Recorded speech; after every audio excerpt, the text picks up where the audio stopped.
Everybody, this is Tracy here with another edition of A View from Tracy's Point, and we are here to talk about a motion in limine that was just submitted by the government regarding a witness who was supposed to be called to testify, and that witness states that they have had a panic attack.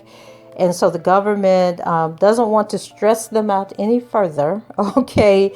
And so I guess what they're trying to do is enter into evidence whatever interview they had with this person, what recording. And so I believe that the person that they are referring to, because I think this was JD number 20, I believe. And this was the person that basically said that there was a comment made that he raised her up. And I guess she had been with him for a while. They met in 2018. And so I'm wondering if this is Dominique Gardner, because I went back and looked at my list. Remember when I was trying to figure out who everybody was and we were trying to guess who were the people that we couldn't figure out. And I realized for JD 17, I had Dominique Gardner, but then I didn't have Joy listed on the list. So I think Joy might be 17 and Dominique 18, because and Dominique is 20. But let's go ahead and read this motion, and maybe it will give us some more clues as to who this person is. And so it says, Dear Judge Donnelly, the government respectfully submits this letter in further support of its motion to admit one video recording and one audio recording, both of which show the defendant physically and verbally abusing and threatening females. For the reasons set forth below and in the government's motion to admit other acts evidence, government motion to admit certain uncharged acts dated July 23, 2021. The recording should be admitted at trial. Background. As set forth in the government's motion to admit certain uncharged acts, the government seeks to introduce excerpts of two recordings recovered pursuant to search warrants at a storage facility used by the defendant. The recorded excerpts show 1. The type of physical and psychological abuse the defendant employed to exert and maintain control over women and girls and with whom he was engaged in sexual relationships, and 2. His regular use of audio and video recordings to maintain control of females, protect the charged enterprise. Government Exhibit 484, a video recording shows the defendant entering a room with two women in it and accusing one of the women of lying. The defendant can then be heard beginning to physically assault the woman. He also directly threatens her. If you lie to me, I'm gonna F you up. The actual assault is not captured on the videotape as they are then out of the view of the camera. Notably, the video appears to have been taken by a stationary camera mounted somewhere overhead in the room. The government has not identified either of the females depicted in Government Exhibit 484, but the recording makes clear that the defendant is upset about a sexual act that occurred between the two females, strongly suggesting that the defendant is in a relationship with one or more of the females. A transcript of the recording is enclosed as Exhibit A. In Government Exhibit 485, an hour-long audio recording, the defendant, along with Enterprise member George Kelly, also known as Uncle Bug, and Junebug, who has been identified by multiple witnesses at trial, confronted Jane Doe, number 20, a woman whose identity is known to the government, about her purportedly stealing a Rolex watch from the defendant's residence. The government seeks to admit approximately 28 minutes of the audio recording. At the beginning of the recording, the defendant told Jane Doe number 20 that he had cameras everywhere and said, "You know how I am with cameras." He then explained that he had cameras in my studio, my van, and my garage, of course. When a male in the room, believed to be George Kelly, whom the defendant introduced to Jane Doe number 20 earlier in the recording by saying, "This is my Uncle Bug," added, "Bus," the defendant then made clear that he also had cameras on the bus. During the recording, the defendant also told Jane Doe number 20 that his engineers had downloaded the videos that purportedly showed her stealing from the defendant. In the recording, Jane Doe number 20 ultimately admitted to taking the watch, a t-shirt, earrings, and porno tapes. When she admitted that she took the tapes, the defendant asked her what she intended to do with them, and she said that she only intended to watch them. After Jane Doe number 20 admitted to taking the items, the defendant berated, threatened, and physically assaulted her. He also imposed punishment on her. He accused her of hiding her face during a video recording he had made of her and told her that she was going to it has some notes at the bottom, have to remake the video and do what the F I tell you to do, and you're going to do it effing right.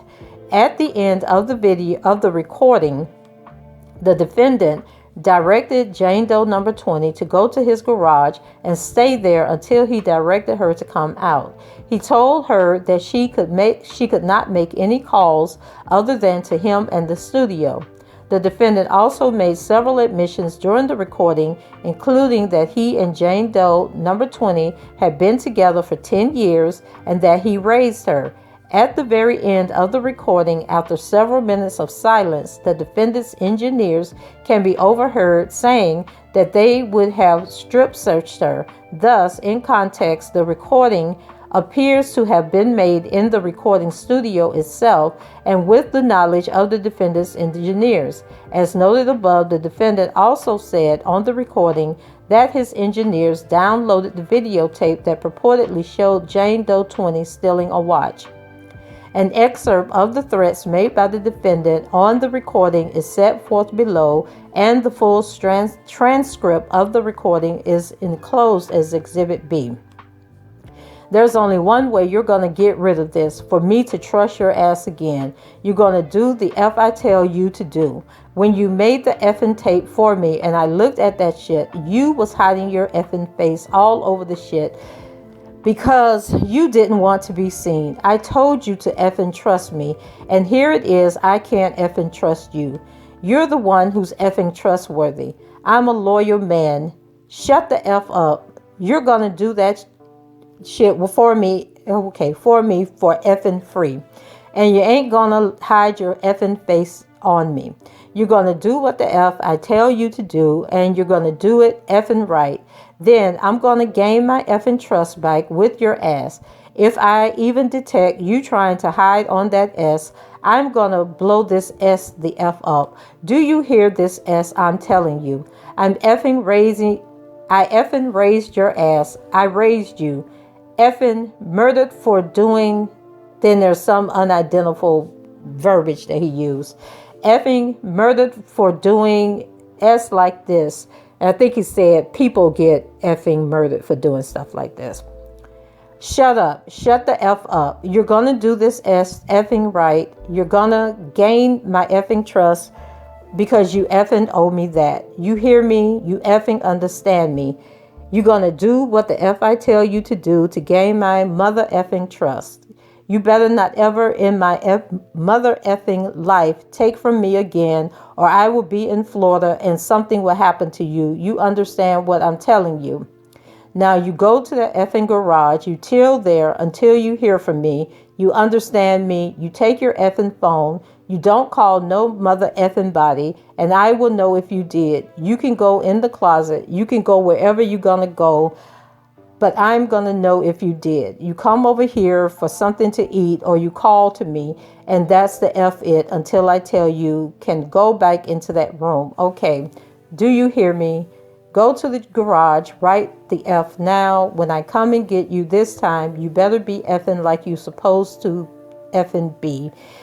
And you know you held back on that tape. Now don't you? You're not going to do that no more. You bet the F or not. Go to the effing garage. Hear me?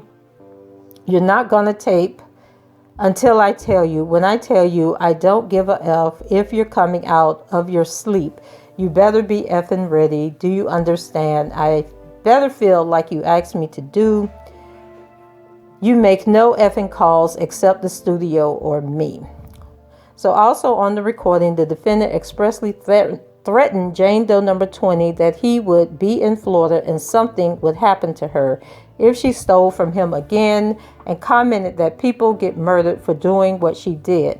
Finally, Kelly is overheard directing the woman to go in the closet and to go to the garage and stay there until he gives her further instructions, and instructing her that she would need to re-record something at his direction. Notably, the recording demonstrates in the defendant's own words precisely how the defendant isolated and confined one of his girlfriends in a room using threats, physical and psychological abuse, notwithstanding the presence of a phone and ability to make calls. You make no effing calls except to the studio or me. During the final pretrial conference, the court held that the two recordings described above would be admissible, explaining the next category of evidence has to do with audio recordings that depict the defendant yelling and physically assaulting women, and those are clearly admissible as direct evidence of the methods used to perpetrate the enterprise, and it is direct evidence of the defendant participating in it. It's not more inflammatory than the charged offenses. In fact, it is evidence of the charged offenses, and so that is admissible. So, transcript of August 3rd, 2021, final pretrial conference at 34 to 35. The court's rulings remains a sound one. As further set forth below, the recordings clearly demonstrate the means and methods of the charged enterprise, the defendant's participation in the enterprise, and the methods and the participation of other individuals, including those employed by the defendant in the enterprise. The recordings also serve to powerfully corroborate the testimony of various witnesses at trial who have been brutally cross-examined by the defendant and who the defendant has argued and will undoubtedly continue to argue are lying and unworthy of belief. The jury should be permitted to see direct evidence of the charged crimes contained in these recordings, which consists of the defendant's own words and actions, and which include the defendant berating, threatening, directing, and confining one of his girlfriends in the same manner that other witnesses testified that he did to them. Discussion. At the court previously found the two recordings the government seeks to admit are direct evidence of the means and methods used to perpetrate the enterprise, and direct evidence of the defendant's participation in the enterprise, including the defendant's use of threats and physical abuse to maintain control over his girlfriends. In addition, the recordings also include evidence of the participation of others in the charged enterprise, including George Kelly and certain of the defendant's engineers. In his opening statement, the defendant has argued that no enterprise existed and that no one else participated in any such enterprise. The defendant's cross-examinations make clear that he intends to continue to press these arguments during his closing argument. Direct proof via a recording that includes the defendant's own words of the participation of others in the enterprise is certainly relevant, highly probative of a contested issue of fact, and should be admitted. Government Exhibit 484 should also be admitted to show one of the techniques that the defendant used to control females. Specifically, his installation of a camera overheard allowed him to track the activities of the females in that room and then accuse one of lying to him. At trial, witnesses have testified that they believe the defendant recorded their activities even when they were not present.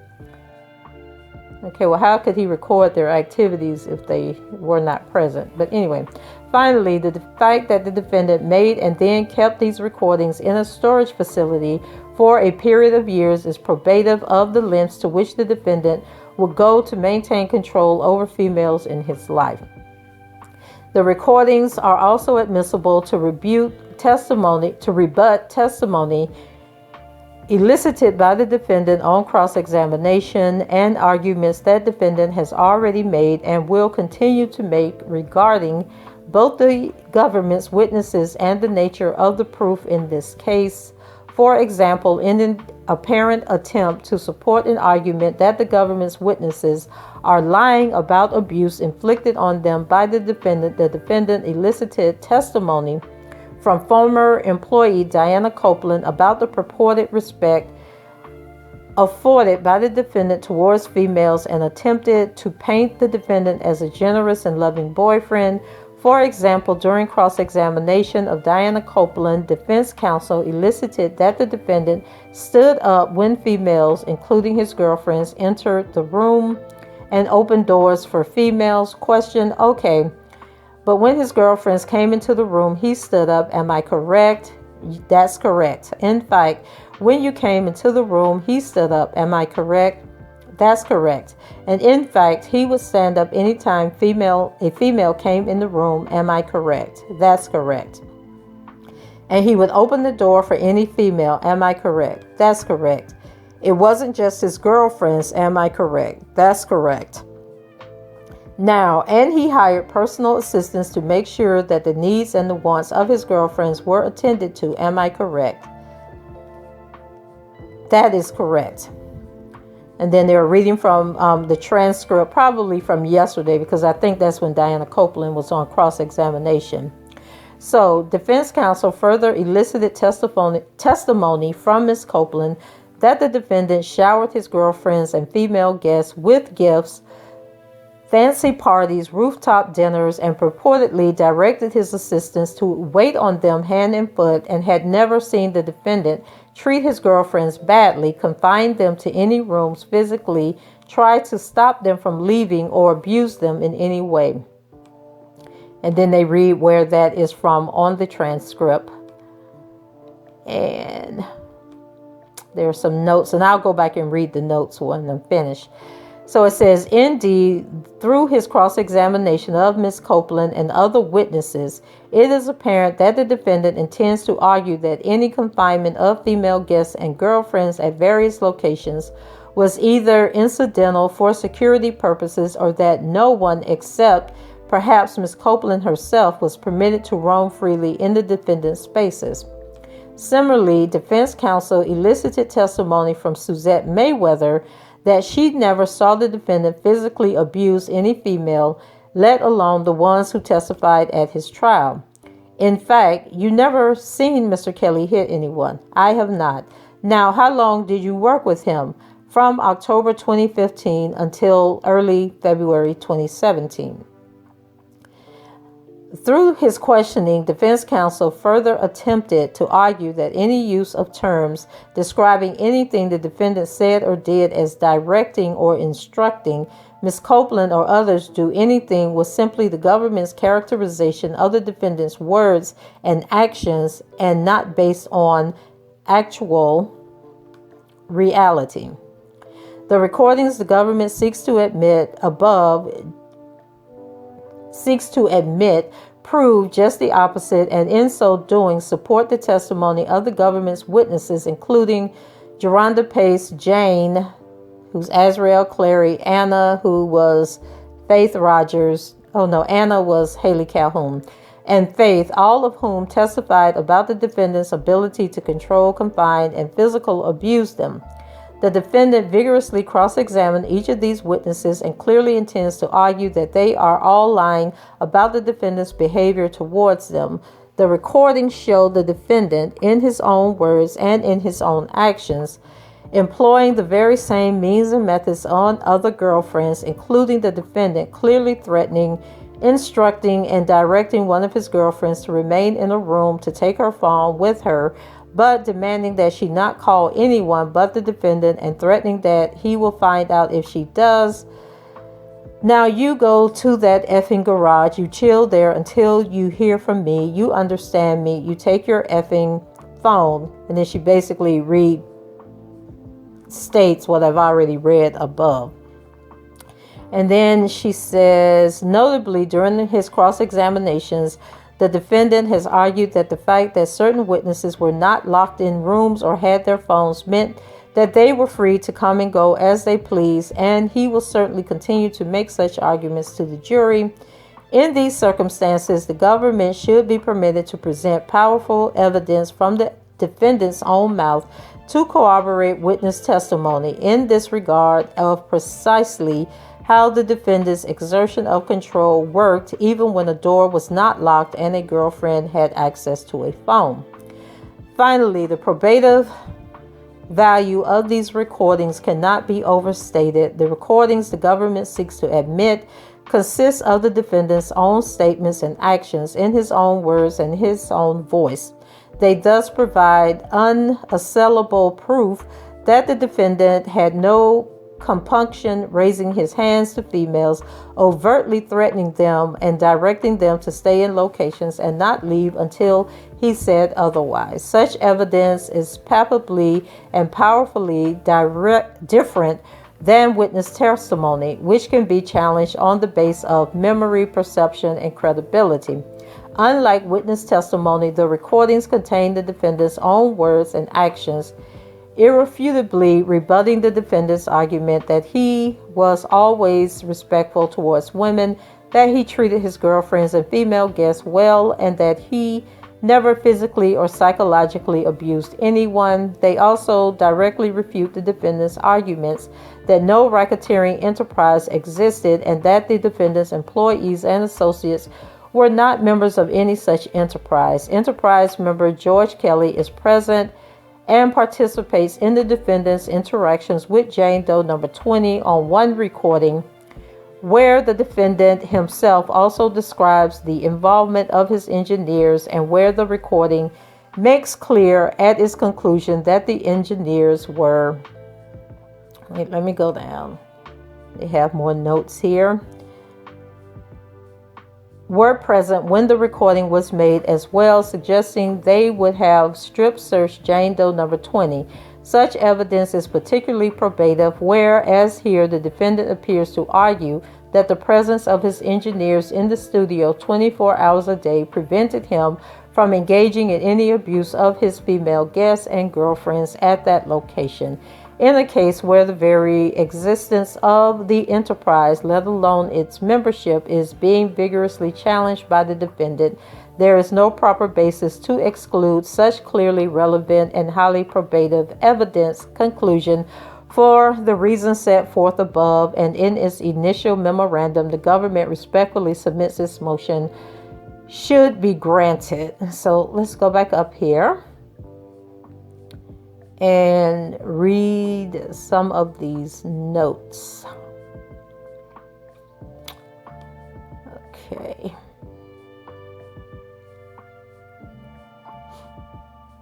Okay.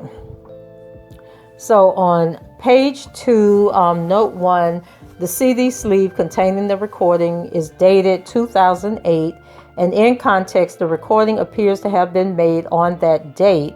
While the defendant does not identify Jane Doe number 20 by her first and last name, he does use her first name and comments that they have been together for 10 years. Okay, so this is not Dominique. So I'm going to put Dominique back at number 17. But you know, guys, looking at the dates, and then it seemed like I've heard that statement before that I raised you. Could this be Lisa Van Allen? Like, were they really going to bring? I can't believe that this would be Lisa Van Allen. And of course, if it is, no wonder she had a panic attack, because then all of that would have came out about her extorting the money, about the videotapes and all of that stuff. So, I mean, at this point, I really, and then again, Lisa Van Allen was supposed to have been, I thought she met him in 1997. And then there was a break with the whole scheme to extort him, the money with the boyfriend. Then she left and got pregnant by somebody. So I don't know if this is Lisa Van Allen. I'm just trying to think who would have been there 1999 to 2008 or 2009 that we have not heard about. And was Lisa Van Allen still with him? Because 2008 was when the trial took place, so she definitely wasn't with him then. So this is just so confusing. Okay, but give me your guesses in the comments below as to who you think this is. So it says Jane Doe number 20 met the defendant when she was 18. So this is why I'm thinking that this is... No, because he met Dominique, I think, in 2007 or something like that. Okay, so this person says that when she was 18 and a senior in high school in approximately 1999, and therefore the 2008 date appears accurate. Moreover, the recording appears to have been made in the recording studio at the defendant's Olympia Fields residence based on his direction to Jane Doe number 20 to go to the garage and other comments made throughout the recording. A recording studio the defendant used between approximately 2004 and 2011.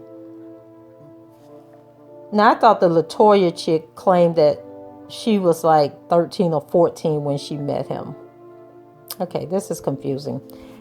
So anyway, the government served a trial subpoena on Jane Doe number 20 to testify as a witness at trial and planned to call her to testify tomorrow. However, after the government played the audio recording for Jane Doe number 20 and Jane Doe number 20 traveled to New York to prepare for her testimony, she started to have panic attacks and appeared to have an emotional breakdown.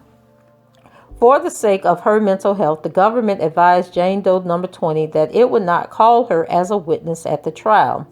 To remake the video, to remake the video and do what the F I tell you. Oh no, that was picking up. I'm sorry, guys.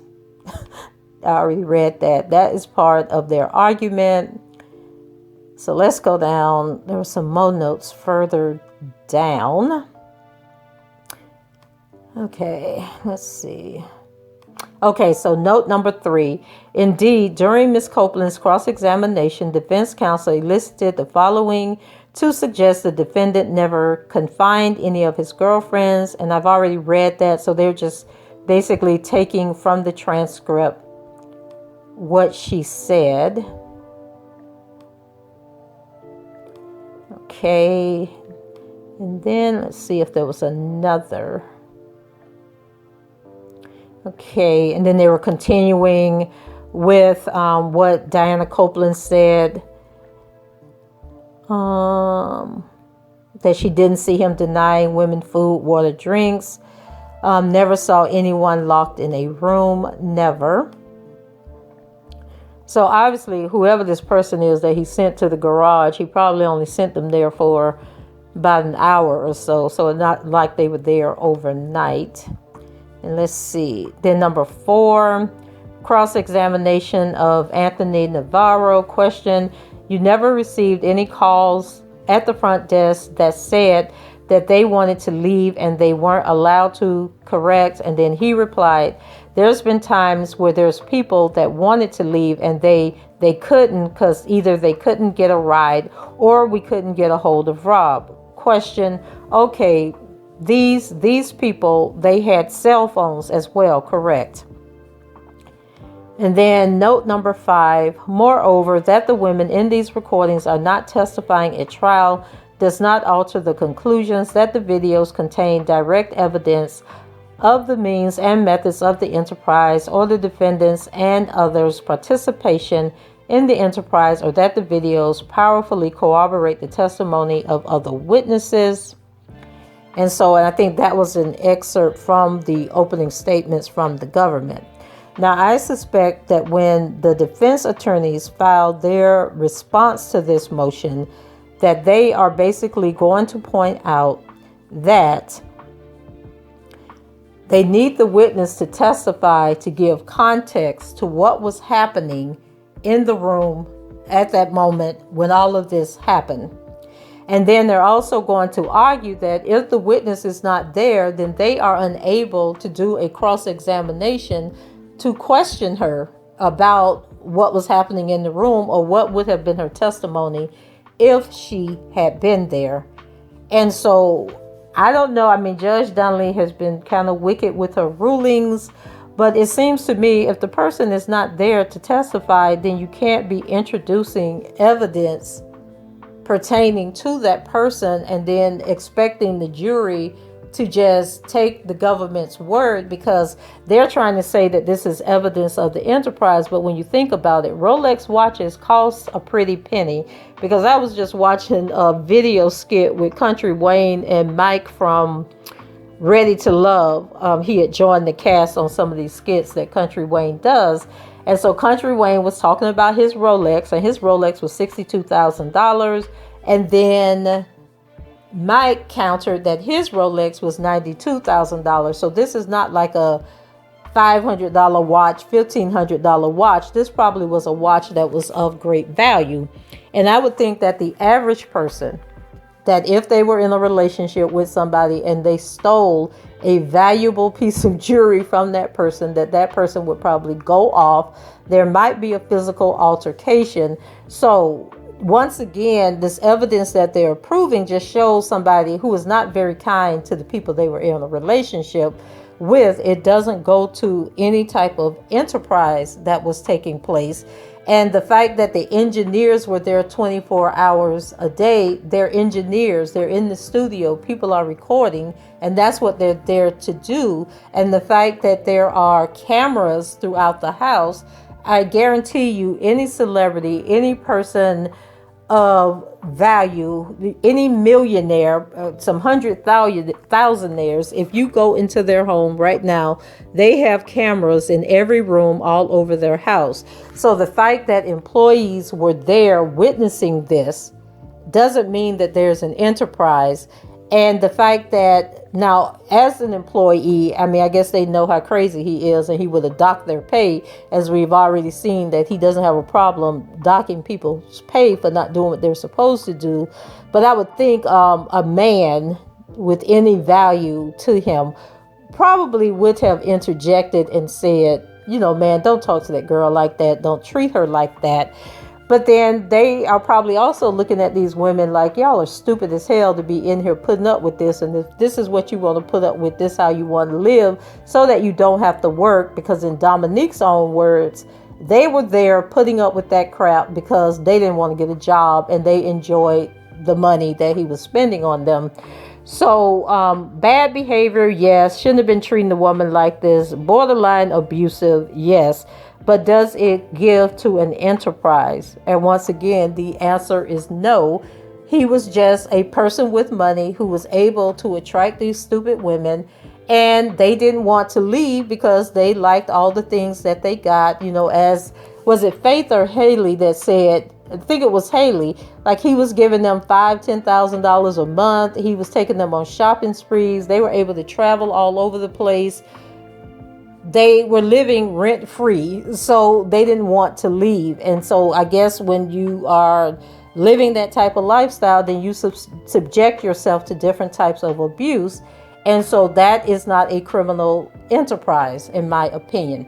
So that's it for me. Guys, let me know what you think the judge's ruling is going to be. Is she going to allow this in? And if she does, then how does the defense then cross-examine, question the information that's being presented? Then it becomes like really one-sided, that you play this recording with no context and nobody can question the recording, and the government is going to paint this narrative that this is what's happening, and the defense has no way to counter that. So go ahead, leave your comments below, rate the video, and subscribe to the channel if you haven't done so already. And until the next time, I shall talk to you guys later. Bye-bye.